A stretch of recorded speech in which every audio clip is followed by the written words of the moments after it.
सुप्रभात बच्चों। आज हम पढ़ रहे हैं आरोह भाग 2 का पहला अध्याय आत्म परिचय। डॉक्टर हरिवंश राय बच्चन द्वारा लिखित ये काव्य। तो सबसे पहले हम जानते हैं, कवि का परिचय देख लेते हैं। सबसे पहले तो यह कविता हरिवंश राय बच्चन द्वारा लिखी गई है और हरिवंश राय बच्चन जी का जन्म 27 नवंबर 1907 को इलाहाबाद में हुआ था।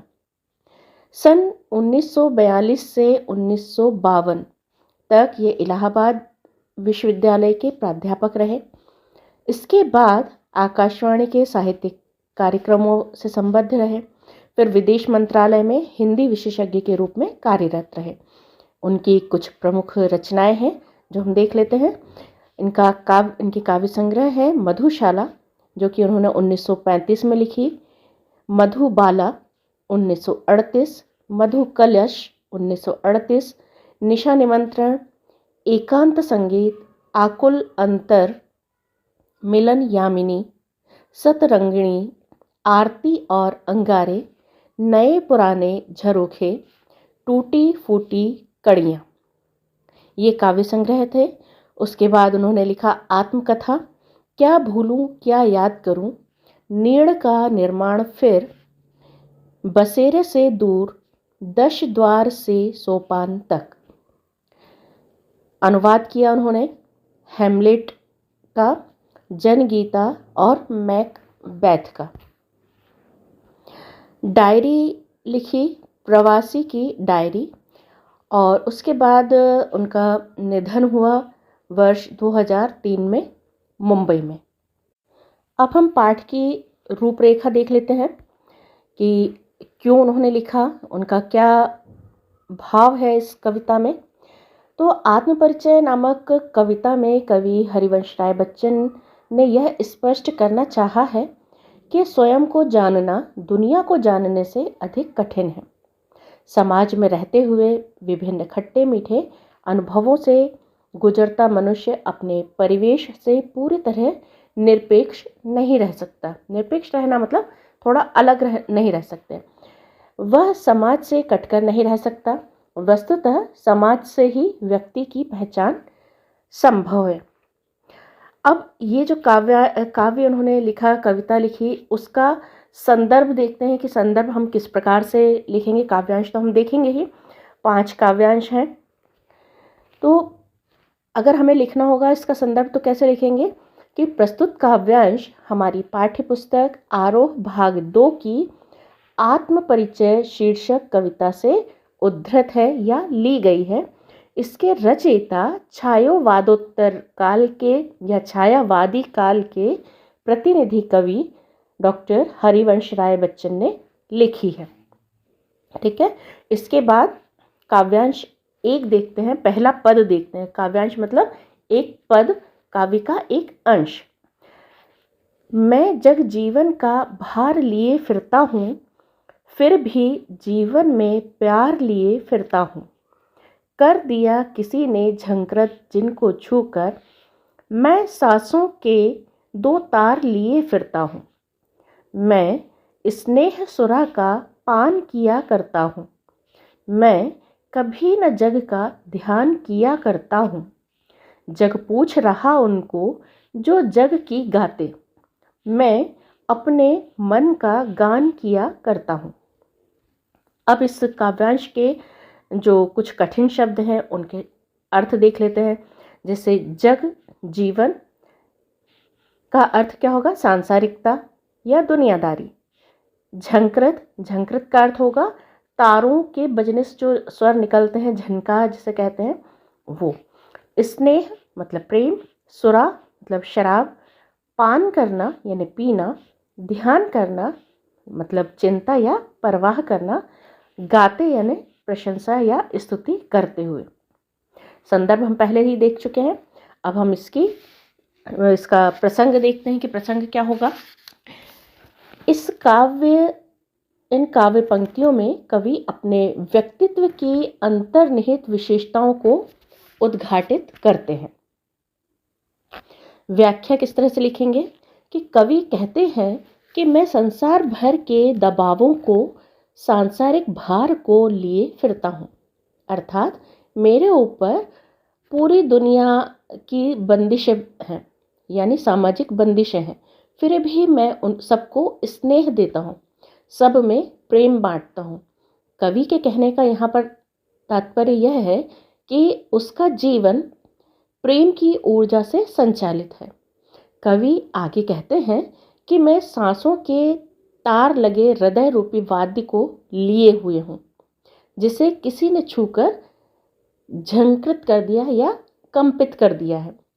इसी क्रम में कवि आगे कहते हैं कि मेरा मन प्रेम की मदिरा, यानी कि स्नेह सुरा जहाँ पर दिया हुआ है कि प्रेम की मदिरा पीकर मतवाला है। मैं इस दुनिया की रीतियों अर्थात बंधनों का ध्यान नहीं करता, उन्हें अधिक महत्व नहीं देता। यह दुनिया गुणगान प्रिय है, जो इसकी प्रशंसा करते हैं यह उनका ध्यान रखने वाली है। लेकिन मैं इन सबसे अलग अपने मन की आवाज़, अपने मन के गान को गाता हूँ और इससे मैं स्वयं संतुष्ट रहता हूँ।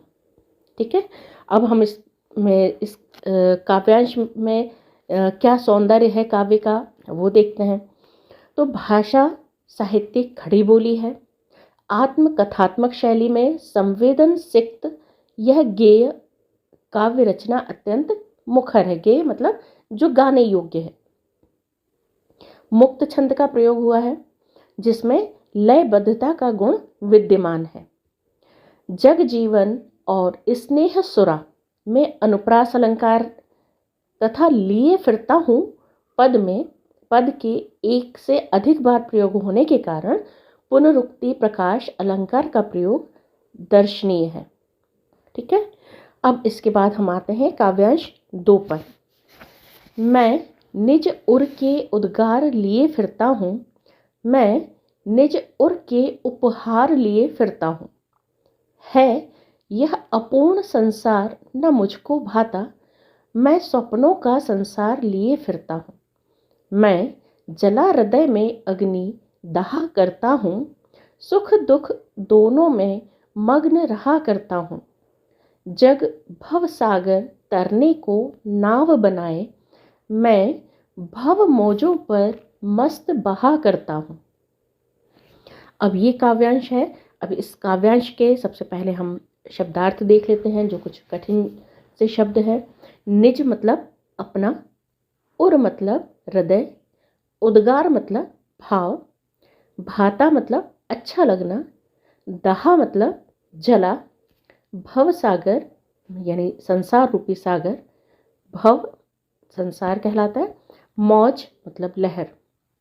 संदर्भ वही रहेगा जो हमने पूर्व में देखा था। सबसे पहले हमने संदर्भ देखा था। जितने भी काव्यांश रहेंगे संदर्भ वही रहेगा।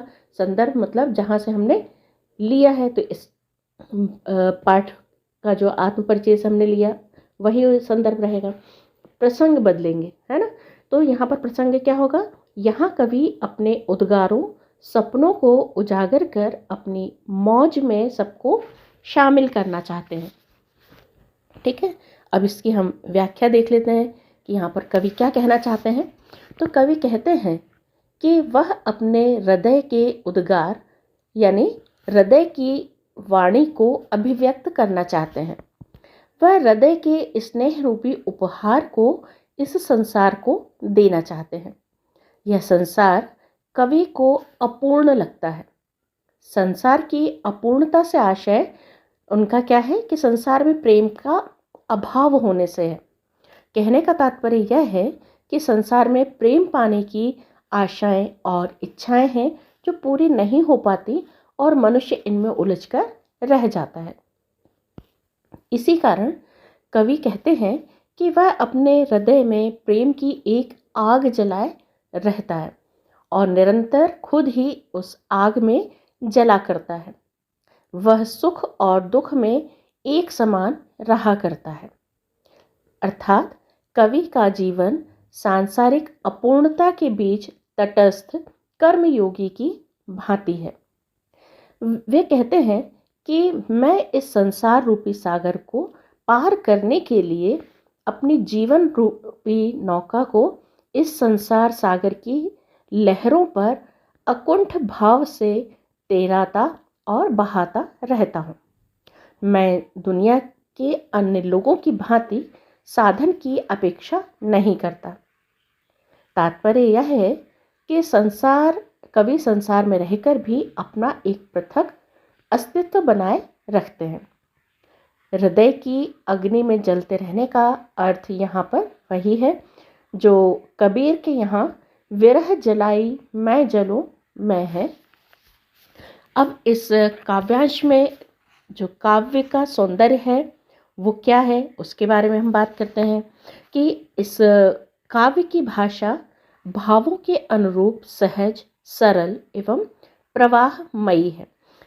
काव्य सौंदर्य जरूर लिखना चाहिए आप लोगों को, क्योंकि इससे प्रभाव पड़ता है हमारे लेखन पर, और जो पढ़ेगा, जो कॉपी चेक करते हैं, तो उन पर हमारा प्रभाव, हमारे लिखने का प्रभाव पड़ता है कि हाँ आप समझकर पढ़कर लिख रहे हैं।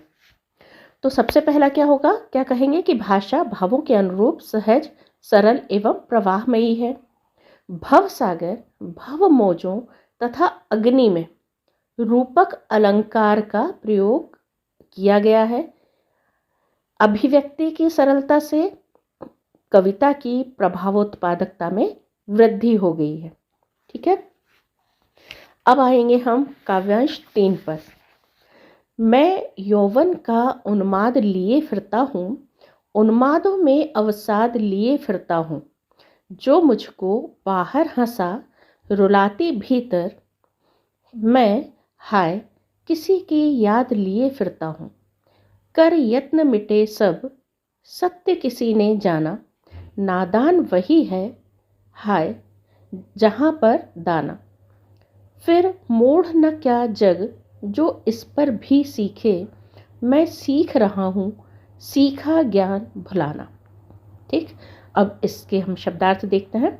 यौवन, यौवन यानी जवानी, उन्माद यानी पागलपन, अवसाद यानी उदासी या निराशा, नादान नासमझ, दाना बुद्धिमान या ज्ञानी, मूढ़ मतलब मूर्ख। संदर्भ वही रहेगा जो हमने सबसे पहले बात की थी संदर्भ की, वो संदर्भ रहेगा। प्रसंग क्या होगा, यहाँ पर कवि बताते हैं कि संसार में ज्ञानी अज्ञानी सभी हैं, इसी प्रकार दुख सुख भी सभी के साथ रहते हैं। इसकी व्याख्या देखते हैं, इसका अर्थ क्या होगा इस काव्यांश का। तो कवि कहते हैं कि वह यौवन के उन्माद को अपने भीतर लिए फिरता है, लेकिन उसके उन्माद में अवसाद भी है, अर्थात कहीं ना कहीं उसमें किसी गहरे दुख की पीड़ा भी सम्मिलित है। कवि किसी ऐसे प्रिय की याद में डूबा हुआ है जो उसे सुख और दुखात्मक अनुभूति देती रहती है, कभी सुख कभी दुख। वह कहते हैं कि उस प्रीतम की याद उसे बाहर बाहर तो हंसाती है, लेकिन भीतर ही भीतर वह उसे रुलाती भी है। स्पष्टतः यहाँ प्रिय से वियोग की स्थिति तथा उससे उत्पन्न करुणा या दुखद स्मृति से है।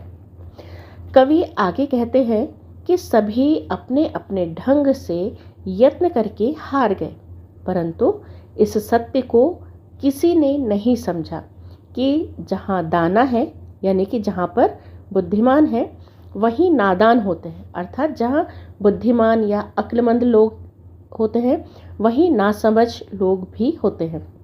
जहाँ सब कुछ उपलब्ध है वहीं खालीपन भी है, रिक्तता का एहसास भी है, यानी खालीपन का एहसास भी है। कवि यहाँ पर संसार के अजीब रवैये या रंग ढंग की बात कहना चाहते हैं। वे कहते हैं कि ऐसी दशा में वह इस दुनिया को ना समझ कैसे ना कहे, जो भ्रमों में उलझी हुई पड़ी है और उनसे मुक्त भी नहीं होना चाहती। इसलिए कवि कहते हैं कि वह सीखे गए ज्ञान को भूलने की कला सीख रहे हैं। वस्तुतः कवि अपनी पूर्व स्मृतियों से पीछा छुड़ाना चाहते हैं, क्योंकि कहीं ना कहीं वे उसे पीड़ा देती हैं। ठीक है, अब इसमें जो काव्य सौंदर्य है उसके बारे में हम बात करेंगे। तो इसका काव्य सौंदर्य क्या है कि भाषा सहज, सरस एवं प्रवाह युक्त है। साहित्य खड़ी बोली का प्रयोग हुआ है। उन्मादों में अवसाद पद में विरोधाभास अलंकार का प्रयोग दृष्टव्य है। इसी तरह बाहर हंसा रुलाती भीतर, यह भी एक विरोधाभासी स्थिति है। तो यहाँ पर भी विरोधाभास अलंकार का प्रयोग किया गया है। मिटे सब सत्य किसी तथा किसी की में अनुप्रास अलंकार है। इसमें जो कथन शैली है वो क्या है, आत्माभिव्यक्तिपरक है, यानी कि स्वयं को अभिव्यक्त करने वाली शैली है। ठीक है, अब चौथा काव्यांश देखते हैं।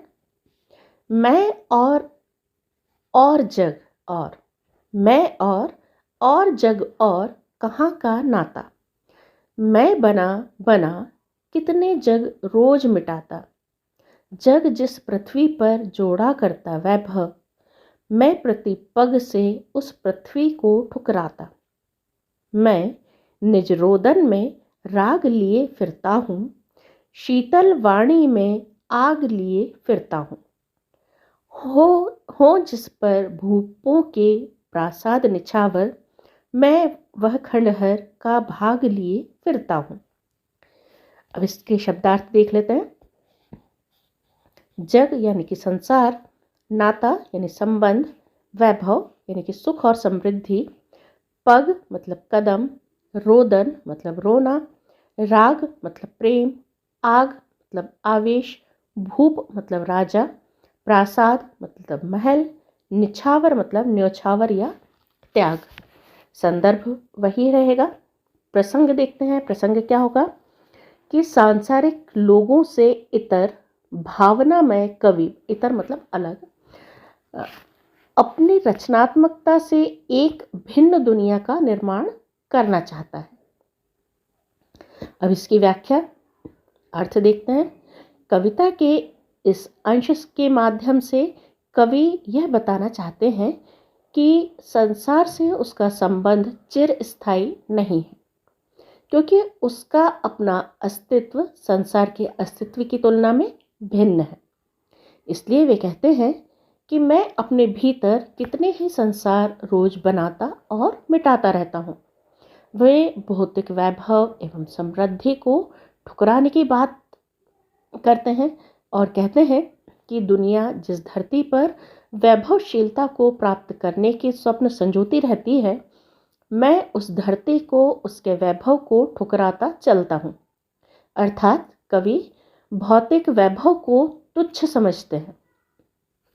कवि आगे कहते हैं कि मैं रुदन में राग को लिए घूमता हूँ। वह शीतल वाणी में आग लिए फिरने की भी बात कहते हैं। वे वैभव को तुच्छ समझकर उसे ठुकराने की ठसक भरी अदा में कहते हैं कि मैं खंडहर लिए हुए फिरता हूँ, लेकिन वह खंडहर ऐसा है जिस पर राजाओं के राज प्रासाद भी न्योछावर हैं। कहने का तात्पर्य यह है कि कवि यहाँ भौतिकता को महत्वहीन तथा भावनात्मक सामर्थ्य को उल्लेखनीय मानकर उसे रेखांकित करते हैं। ठीक है, अब इसका काव्य सौंदर्य देखते हैं। इसमें क्या क्या विशेषताएं हैं। काव्य सौंदर्य का से तात्पर्य विशेषताओं से है। खड़ी बोली के साहित्यिक रूप का प्रयोग हुआ है। सहज भाषा में गंभीर भावों को कुशलता से अभिव्यक्त किया गया है। भाषा में क्षेत्रीयता का प्रभाव भी दृष्टिगोचर होता है। और शब्द 3 बार भिन्न भिन्न अर्थ संदर्भों में प्रयुक्त हुआ है, इसलिए यहाँ यमक अलंकार है। रोदन में राग और शीतल वाणी में आग विरुद्धों की स्थिति है, इसलिए यहाँ पर विरोधाभास तथा बना बना में पुनरुक्ति प्रकाश अलंकार का प्रयोग हुआ है। ठीक है, 5वां काव्यांश। मैं रोया इसको तुम कहते हो गाना, मैं फूट पड़ा तुम कहते छंद बनाना। क्यों कवि कहकर संसार मुझे अपनाए, मैं दुनिया का हूँ एक नया दीवाना। मैं दीवानों का वेश लिए फिरता हूँ, मैं मादकता निःशेष लिए फिरता हूँ। जिसको सुनकर जग झूम झुके लहराए, मैं मस्ती का संदेश लिए फिरता हूँ।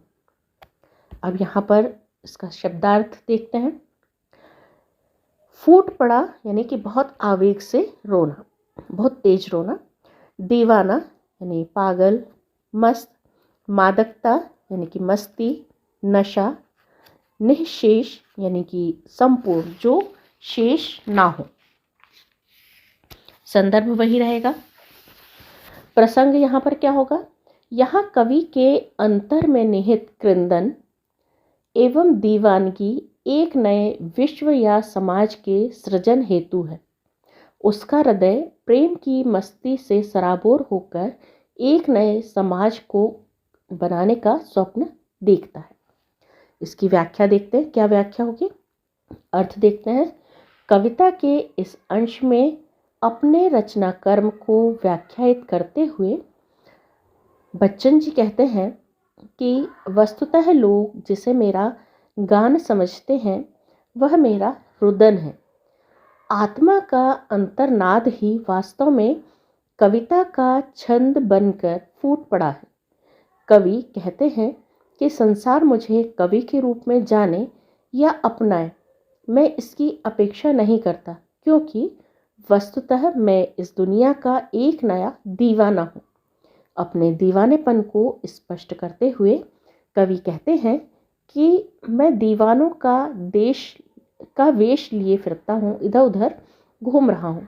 कवि का यह दीवाना व्यक्तित्व संपूर्ण मादकता अर्थात निःशेष मादकता का धारक है। कवि दुविधाओं एवं विकलताओं से जूझ रहे इस संसार को उसी दीवानेपन की मस्ती और मादकता का संदेश देना चाहते हैं, जिसे ग्रहण कर यह संसार अपनी असफलता तथा विकलता को भूलकर उन्मत्तता के आवेग में झूम उठे, लहरा उठे, प्रसन्न हो उठे। ठीक है। अब इसकी विशेषता, इसका काव्यांश की विशेषता देखते हैं कि इसमें साहित्यिक खड़ी बोली का प्रयोग हुआ है। भाषा भावों के अनुरूप सहज, सरल एवं प्रवाह युक्त है। आत्मकथन की शैली का प्रयोग स्पष्ट है। क्यों कवि कहकर पद में अनुप्रास अलंकार की छटा विद्यमान है। लिए फिरता हूँ की आवृत्ति से काव्य में नया आकर्षण आ गया है। झूम झुके पद में भी अनुप्रास अलंकार का प्रयोग देखने योग्य है। तो इस तरह से ये काव्यांश हमने देखा। 5 काव्यांश थे, यानी कि 5 पद थे, जिनके हमने प्रसंग, अर्थ, शब्दार्थ देखे। अब हम पाठ्य पुस्तक के आरोह भाग आत्म परिचय से जो प्रश्न दिए हुए हैं उसके बारे में भी हम बात कर लेते हैं। कविता एक ओर जग जीवन का भार लिए घूमने की बात करती है और दूसरी ओर मैं न जग का ध्यान किया करता हूँ विपरीत से लगते हैं। इस कथन का क्या आशय है? तो आत्मपरिचय कविता की प्रथम पंक्ति में कवि कहते हैं कि मैं जग जीवन का भार लिए फिरता हूँ, और आगे चलकर कहते हैं कि मैं कभी न जग का ध्यान किया करता हूँ। दोनों कथनों में विरोधाभास है। दोनों में विरोधाभास इस बात का परिचायक है कि संसार से हमारा नाता वास्तव में प्रीति और कलह का है। संसार का भार हमारे मन मस्तिष्क पर निश्चित रूप से पड़ता है।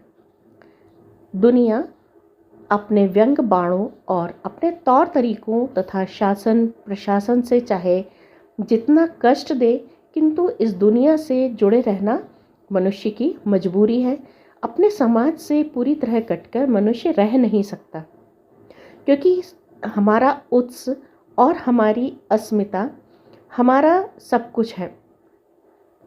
कवि सांसारिकता की प्रवृत्तियों या जगत के व्यवहार से उभरे कष्ट के बाद उससे मुक्ति की आकांक्षा भी पालता है। संसार के प्रति आसक्ति का अभाव और संसार के निवासियों के प्रति प्यार ही इन विरोधाभासी पंक्तियों का आशय है। कवि ने इन पंक्तियों में अपनी मनोदशा को पूरी ईमानदारी से व्यक्त किया है। ठीक है, अब दूसरा प्रश्न क्या है कि जहाँ पर दाना रहते हैं वहीं नादान भी होते हैं, कवि ने ऐसा क्यों कहा होगा? तो दाना फारसी शब्द है, इसका अर्थ होता है बुद्धिमान या अक्लमंद।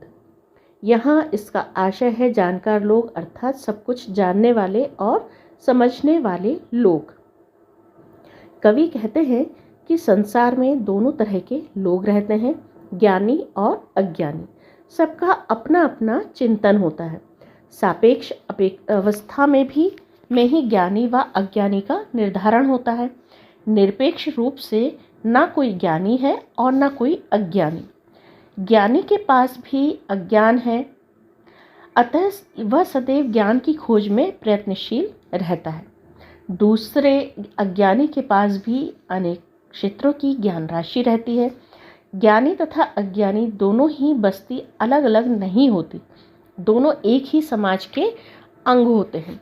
मतलब कि किसी के पास कुछ है, कोई किसी विषय के बारे में जानता है, कोई किसी विषय के बारे में जानता है, और जो दूसरे विषय के बारे में नहीं जानता वो उस विषय के लिए अज्ञानी है। यानी एक दूसरे को के पूरक ही है। समाज में हर तरह के व्यक्ति होते हैं जो कुछ दूसरी जानकारी रखते हैं, कोई दूसरी जानकारी रखते हैं। ठीक है, अब तीसरा प्रश्न है, मैं और जग और कहाँ का नाता, पंक्ति में और शब्द की विशेषता बताइए। तो इस कविता में कवि ने और शब्द का प्रयोग 3 अर्थों में किया है। इस शब्द की अपनी ही विशेषता है जिसे विशेषण के रूप में प्रयुक्त किया गया है। मैं और शब्द का अर्थ है कि मेरा अस्तित्व बिल्कुल अलग है। मैं तो कोई अन्य ही अर्थात विशेष व्यक्ति हूँ। जग और शब्द से आशय है कि यह जगत भी कुछ अलग ही है। तीसरे और का अर्थ के साथ अर्थात यह दोनों को संयुक्त करने वाला पद है। कवि कहते हैं कि जब मैं और मेरा अस्तित्व बिल्कुल अलग है, यह जगत भी बिल्कुल अलग है, तो मेरा इस जगत के साथ संबंध कैसे बन सकता है। यहाँ यमक अलंकार का चमत्कार प्रदर्शित हुआ है। कवि ने आश्चर्य व्यक्त करते हुए कहा है कि इस संसार से आसक्ति यानी गहरे लगाव की बात तो सोची भी नहीं जा सकती। ठीक है, अब चौथा प्रश्न जो इसमें दिया है वो है, शीतल वाणी में आग के होने का क्या अभिप्राय है। वाणी भावों की अभिव्यक्ति का माध्यम है। भावों का आवास हृदय है। भाव कोमल एवं कठोर दोनों प्रकार के हो सकते हैं। कवि शांत भाव से कविता कर रहे हैं, पर उसके अंदर अत्यधिक वैचारिक उथल पुथल मची हुई है, उसमें पर्याप्त आग छिपी हुई है। कवि के सामान्य शब्दों में भी शक्ति, क्षमता और क्रांति की आग व्याप्त है। वास्तव में वह अपनी शीतल वाणी में ही जनमानस के सोए हुए हृदयों को जागृत करने की शक्ति रखते हैं। इसी भाव को व्यक्त करते हुए कवि कहते हैं कि शीतल वाणी में आग लिए फिरता हूँ। ऐसा कहकर कवि ने विरोधाभास अलंकार का प्रदर्शन किया है। तो आज हमने आत्म परिचय डॉक्टर हरिवंश राय बच्चन की लिखी हुई कविता के बारे में हमने बात की। अगली कविता के बारे में हम लोग अगले वीडियो में दिन जल्दी ढलता है के बारे में जानेंगे। तो आज के लिए इतना। अपना ध्यान रखिए, स्वस्थ रहिए। अगले वीडियो में फिर मिलेंगे, तब तक के लिए नमस्कार, धन्यवाद।